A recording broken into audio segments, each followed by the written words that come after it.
somebody asked me the other day, you always seem to be happy. Why are you always smiling? You must live a great life, and I had to chuckle. Because yes, you know what? I am always smiling, and I do appreciate the life I have. That being said, don't misunderstand my smiling and my being happy, my pleasant disposition for the fact that my life is somehow easy. As a matter of fact, it's quite the opposite. Sometimes I think the people who have gone through the most in life are able to put life in perspective, and I think that's my case. I'm able to put life in perspective. I have experienced tremendous loss in my life, parents, siblings, loved ones, and I understand one simple thing about life.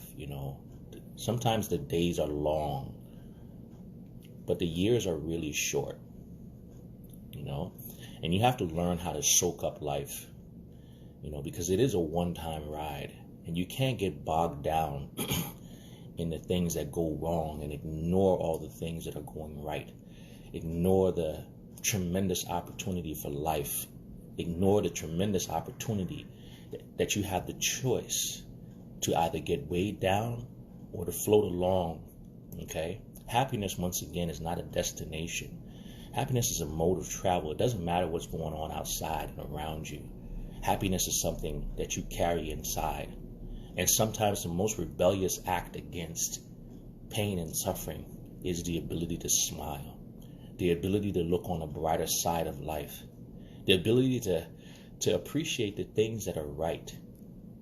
So, a lot of times when people see, people like me smile, I have smiled when I was broke. I have smiled when I was hurt.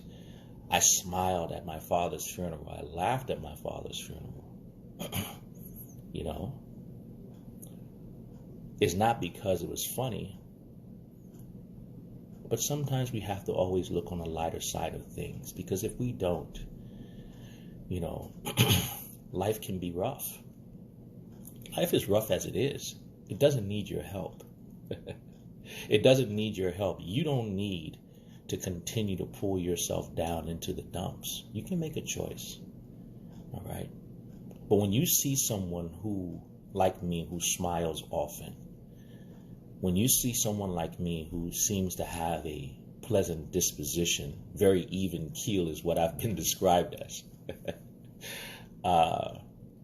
9 times out of 10 is because I have seen a lot. I saw war as a child. I saw people shot dead as a child. I've seen people starve. Once again, I've lost both my parents. I've lost siblings. I've lost girls I've dated. I've lost close friends. I've lost money. I've been betrayed. Those things are part of life. Those are some of the long days in life. But I've also seen a lot of joy. And I see a lot of great people. I've met a lot of great people. Okay? And I won't allow those things to cloud the fact that, all in all, life is not that bad. Life is too short to not live it well. And if we have some bumps and bruises, that's what makes our life colorful. And I learned that at an early age.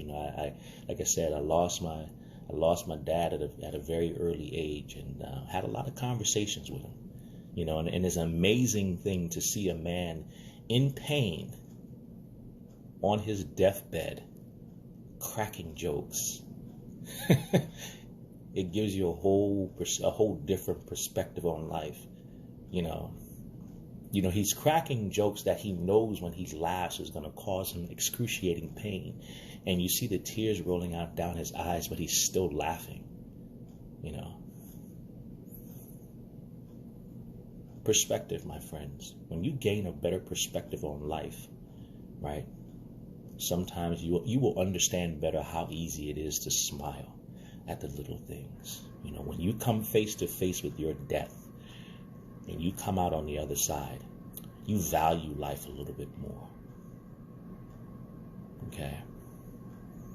And people who have an acute understanding of that, people who have a familiarity with coming to the brink of their life, will tell you that after that, it puts life in perspective. And I had the luxury of getting my life put into perspective very quick, very early into my life, so I don't stress stuff. Okay? I don't stress the little things, because I understand it's little. You know, I understand it's very little. And sometimes, you know, when we get stuck in what has happened to us, it actually stops us from building something new, because we get stuck in the woe is me. We get stuck in that rut of thinking our lives are so bad. I always tell people this, you know, one of the things I used to do when I was, one thing I did when I was younger is I went and I challenge anyone who thinks their life is rough, right? I went to a pediatric cancer ward, and I just walked around. I walked around and I looked at the children. I walked around and I looked at the parents. And I looked at myself and I asked myself, what are you complaining about? What do you have to complain about? When you see that, what do you have to complain about? In the grand scheme of things, how bad is your life? You know? Like I said, sometimes people complain so much about what's wrong with their life. But if we all gathered in a circle and threw our problems into a pile, 80% of people would grab theirs and run away. You'd be glad to have your problem when you look at the problems of other people. So number one, be appreciative of your life. Number two, have a little compassion and understanding for people when you see them go through things. I feel sorry for people who have had an easy life. Because at some point in time, it's going to get hard. At some point in time, it's going to get hard. Like they say, good captains are not made on calm seas. You know, you got to go through storms. Okay. You got to go through storms. People wonder how easy it is. How it's possible. You know, somebody asked me this question, and the person was a Caucasian person. How is it possible for black people in America to have such a rosy disposition for the most part, given what they've gone through? I say, well, maybe when you go through that, maybe you'll understand that it's a survival mechanism. You have to learn. And if you don't learn, you walk around angry. Right? You have to learn, my friends, to put a little sugar on that salt. You have to learn that smiling actually makes you feel good. We have the ability to change our environment with the things that we do. All right? But it's up to us. Remember I told you guys a story about, you know, the carrot, the egg, and the coffee. All three went through the same hot water. The carrot was softened, the egg was hardened, the coffee changed the water and changed the entire environment because it released an aroma. And once again, we all have that choice to be more like coffee, because we're all going to go through the hot water. Okay? But how are you going to change that? I've used my situations in my life to not only improve myself, but to try to improve everything I come into contact with. I will leave you better than I met you. That's my motto. Whether it's just a smile, whether it's a kind word, whether it's an encouraging word, whether it's just by you watching me from a distance and seeing how I carry out my life. I don't necessarily have to share my problems. Okay. But what I do is I share my disposition. I like to be that constant in people's lives, that they see me and they know they can always smile, because he's going to smile at you. He's going to have that disposition. He's going to have that even keel attitude. He's going to be able to lift your spirits. Maybe that's my purpose. Maybe that's why I go through the pain, so I can help other people get through theirs. Whatever it is. I don't know. But what I do know is that smiling helps me, and it helps everything around me. So if you're going through some rough times right now, I want you to remember that, okay? The days can be long, but the years are short. Don't get bogged down by that. Okay? Don't get bogged down by the hard days. Because life is to be cherished, guys. Okay? And that's not to say you should let things go, you know? Fight for what you deserve. Bleed and die for it. But smile at the same time. Doesn't change the situation, but it changes your approach, and it changes how that situation how that situation affects you. Okay? A lot of times in life,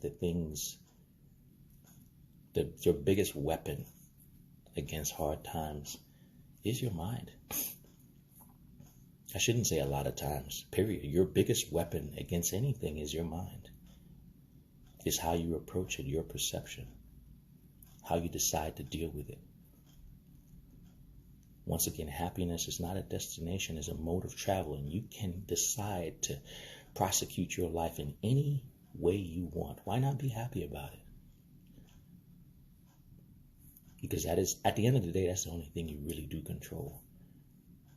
Your mind. Make sure that you're the one who's controlling it first of all, you know, and use it as a weapon. All right.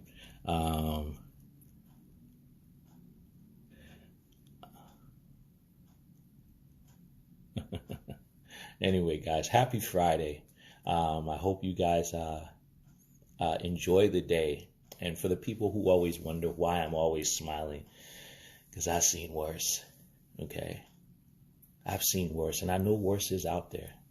Okay, so I smile at what I get, and even if I don't care how bad it gets, I won't let it take away my smile, and neither should you. Because you know what? There might be someone out there that's depending on seeing your smile, that you can pull out of the dumps just by you being positive. All right?